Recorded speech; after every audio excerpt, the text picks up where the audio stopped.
Неопходни се нови политики, правила и модел што ќе овозможат одржлив развој на македонското земјоделство и прехранбената индустрија. Новиот систем треба да биде прилагоден на спецификите, локалните услови и потребите на секторот, но истовремено треба да ги вгради искуствата и позитивните практики од водечките светски развиени земјоделски системи, како што е на пример италијанскиот.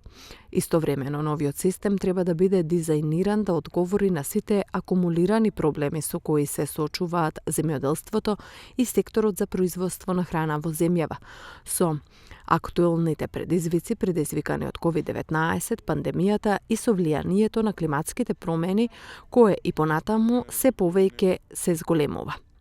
Ова се дел од заклучоците и клучните препораки од учесниците на конференцијата организирана од М6 Едукативниот центар во партнерство со Амбасадата на Република Италија, посветена на градење отпорни и одржливи земјоделско-прехранбени системи на земјите од Западен Балкан.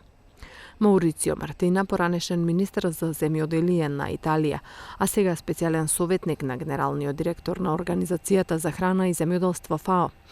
на конференцијата излезе со илустрација на приоритетните мерки што треба да се имплементираат и на глобално ниво, за да се надминат предизвиците со кои се соочува индустријата за снабдување со храна на глобално ниво, под влијание на корона кризата и климатските промени.